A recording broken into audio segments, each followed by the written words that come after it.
यह जो यात्री बस आप देख रहे हैं यह बिजली से चलती है ना चौंकाने वाली बात। बिजली से तो ट्रेन चला करती है, लेकिन छिंदवाड़ा के अमरवाड़ा में कुछ दिनों से यह नज़ारा देखने को मिल रहा है, जहां साईं रथ बस का संचालन ऐसे मार्ग से हो रहा है जिसका इस्तेमाल बैलगाड़ी से खेतों में आने जाने के लिए होता है।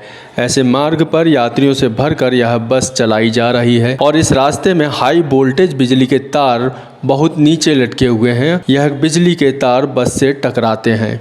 यात्री बताते हैं कि इस मार्ग पर 3 जगह ऐसी आती है जहां बिजली के तार बस की छत से टच होते हैं।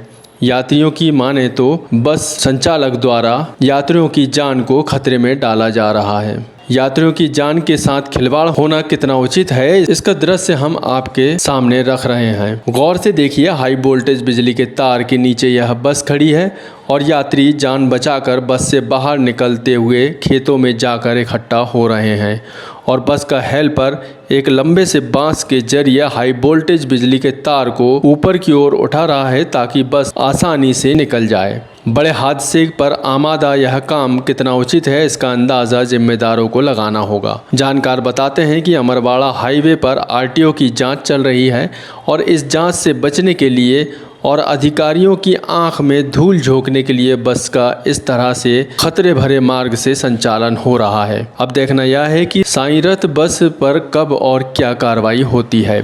खबर है चौरी विधानसभा क्षेत्र के चांद से, जहां चांद तहसील के अंतर्गत गुमगांव दावाझीर पंचायत के अंतर्गत क्षेत्र के दबंगों ने लगभग 1200 एकड़ सरकारी जमीन पर कब्जा कर लिया है और इस जमीन पर खेती की जा रही है। ग्रामीण बताते हैं कि यह जमीन छोटे घास का जंगल है और वर्ष 95-96 के दशक में यहाँ पर सरकार ने करोड़ों रुपए खर्च करके बांस और सागौन सहित अन्य इमारती पौधों का रोपण किया था, लेकिन इस जमीन पर क्षेत्र के दबंगों द्वारा बड़े बड़े वृक्षों को काटकर खेती की जा रही है। ग्रामीण इस समस्या को लेकर आज चांद तहसीलदार को ज्ञापन देने पहुंचे, कार्रवाई करने की मांग की है। ग्रामीण बताते हैं कि इससे पहले भी कई बार शिकायत की जा चुकी है, लेकिन आज तक कोई कार्रवाई नहीं हुई है। इसको लेकर ग्रामीणों ने क्या कहा, आपको सुनाते हैं। के नागरिक तहसील चांद आए थे ज्ञापन सौंपने के लिए। विगत 3 महीने से हमने आवेदन दिए थे, अभी तक कोई कार्रवाई नहीं हुई। ताकि कलेक्टर महोदय को भी दे दिए हैं, पर वो भी कोई कार्रवाई नहीं कर रहे हैं। और यहाँ भी पुलिस वाले बुलवाए, उन्होंने पुलिस वाले ने हमको डरा के पहुँचा दिए कि आप घर जाओ, ऐसी मत बड़े अधिकारी से मिलो। हम किससे जाके मिले? गौचर भूमि के लिए, अतिक्रमण के लिए। इसके पहले भी आपने 1100 एकड़ 1200 एकड़ इसके पहले भी दिए। इसके पहले भी हमने ज्ञापन सौंपे हैं, सीएम में भी कॉल किए हैं, बहुत सारी कॉल लगी है।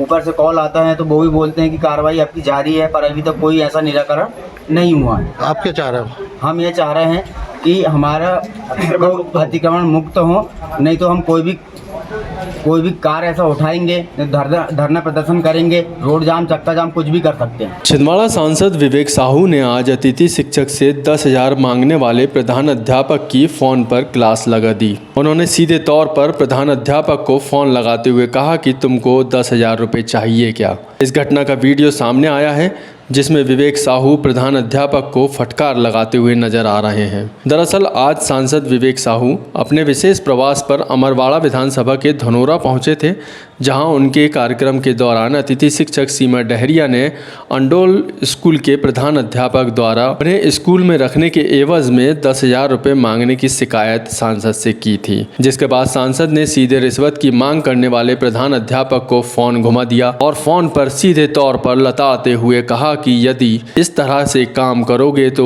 मुझे तुम्हारे ऊपर कार्रवाई करनी पड़ेगी। यहाँ तक कि सांसद ने कहा कि इस तरह के भ्रष्टाचार मचाए तो मुझे अधिकारियों से बोलकर तुम्हारे खिलाफ सख्त एक्शन लेना पड़ेगा। इसके बाद प्रधान अध्यापक सक पका गए। इस घटना का वीडियो अब सामने आया है। सांसद ने क्या कहा, आपको हम इस वीडियो में सुनाते हैं। हेलो, क्या 10,000 रुपये चाहिए? क्या 10,000 रुपये चाहिए क्या? हाँ, ये अतिथि शिक्षक में सीमा डेरिया थी, तो क्या ऐसे 10,000 रुपये की मांग कर रहे हो तुम? देखो, ये इस तरीके से काम करोगे तो फिर कहीं ना कहीं हमको तुम्हारे ऊपर कार्रवाई करवानी पड़ेगी, है ना?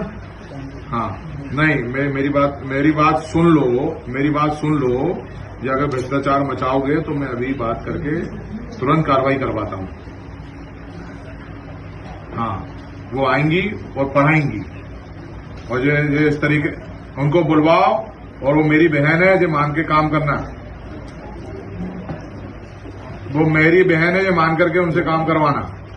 छिंदवाड़ा में कांग्रेस सेवा दल के द्वारा प्रति अंतिम रविवार को स्टेडियम ग्राउंड के सामने शहीद स्मारक पर झंडा वंदन कर देश के शहीदों को याद किया जाता है। इसी के तहत आज सेवा दल द्वारा झंडा वंदन का आयोजन किया गया। इसके साथ ही बीते दिनों वीडियो पत्रकार राजकुमार लल्ली सोनी की असामयिक मृत्यु हो गई है, जिन्हें कांग्रेस सेवा दल द्वारा श्रद्धांजलि अर्पित की गई। यह आयोजन पत्रकार शरद पाठक के मुख्य आतिथ्य में हुआ। कार्यक्रम को लेकर सेवा दल अध्यक्ष सुरेश कपाले ने जानकारी देते हुए क्या कहा, आपको सुनाते हैं।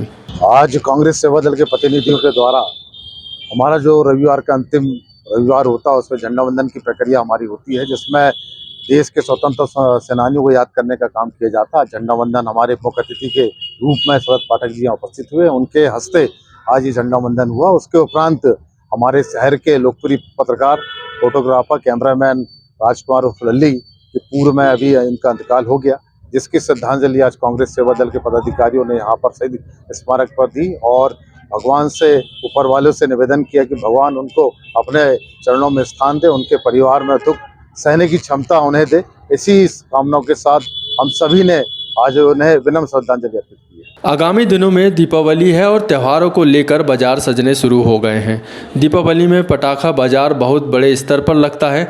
छिंदवाड़ा के जेल बगीचे में यह बाजार लगाया गया है, जहां कोई अनहोनी या हादसा ना हो, इसको लेकर आज छिंदवाड़ा एसडीएम और एसडीओपी ने बाजार का निरीक्षण किया और सभी फटाखा व्यापारियों को आग की घटना से निपटने और पानी और रेत सहित अन्य उपकरण रखने की हिदायत दी है। इसको लेकर एसडीएम ने क्या कहा, आपको सुनाते हैं। आज हम लोग जेल बगीचा में सीएसपी साहब और हम दोनों पटाखा दुकानों का निरीक्षण करने के लिए आए हैं। सभी दुकानदारों को बुला करके समझाया गया है, समझाइश दी गई है कि सुरक्षा में किसी भी प्रकार की चूक ना हो। सभी दुकानों पर रेत, पानी समुचित रूप से रखे हुए हों, और दुकानदारों को ये भी निर्देशित किया गया है कि प्रत्येक चिल्लर पटाखा व्यापारी अपनी दुकान पर एक व्यक्ति सुरक्षा के लिए नियुक्त करे और 24 घंटे निगरानी में दुकान रहे, ताकि कोई असामाजिक तत्व अगर दुकान पर आते हैं तो दुकानदार की सीधी जानकारी में आ जाए और समय रहते उसको कार्रवाई हो जाए। सर, अभी कुछ अनियमितता पाई गई है? हाँ, अनियमितता मुझे ये मिली है कि दुकानदारों द्वारा रेत की जो मात्रा और पानी की मात्रा दुकानों के सामने रखी हुई है वो कम है, और उसको बढ़ाने के लिए निर्देशित किया गया है। सभी दुकानदारों को 5 बाल्टी रेत और 5 बाल्टी पानी और मग्गा रखने के लिए बोला गया है। और कल हम लोग सीएसपी साहब और हम पुनः जगह पर आकर के निरीक्षण करेंगे और ये देखेंगे कि हमारे द्वारा दिए गए निर्देशों का पूर्णतः पालन किया गया अथवा नहीं किया गया। जिस भी दुकानदार द्वारा हमारे निर्देशों का पालन नहीं किया जाएगा और तो हम उसके लाइसेंस निरस्त करने की कार्रवाई भी करेंगे। छिंदवाड़ा जिले की युवा खेल प्रतिभाओं को मंच प्रदान करने के लिए छिंदवाड़ा सांसद विवेक साहू द्वारा आगामी दिसंबर माह में सांसद खेल महाकुंभ का आयोजन किया जा रहा है। इस आयोजन की रूपरेखा बनाने के लिए ओलंपिक ग्राउंड के हॉल में बैठक आयोजित की गई, जिसमें छिंदवाड़ा जिले के सभी खेल विशेषज्ञ, कोच, खेल के अधिकारी और खिलाड़ियों के साथ ही बीजेपी के संगठन पदाधिकारी और खेल प्रेमी उपस्थित रहे। सभी ने खेल महाकुंभ की भव्यता और सफल आयोजन हेतु अपने सुझाव और मार्गदर्शन दिए। तो ये थी आज की कुछ खास खबरें, और ऐसी ही खबरों से जुड़े रहने के लिए चाणक्य केसरी टीवी को सब्सक्राइब करना ना भूलें।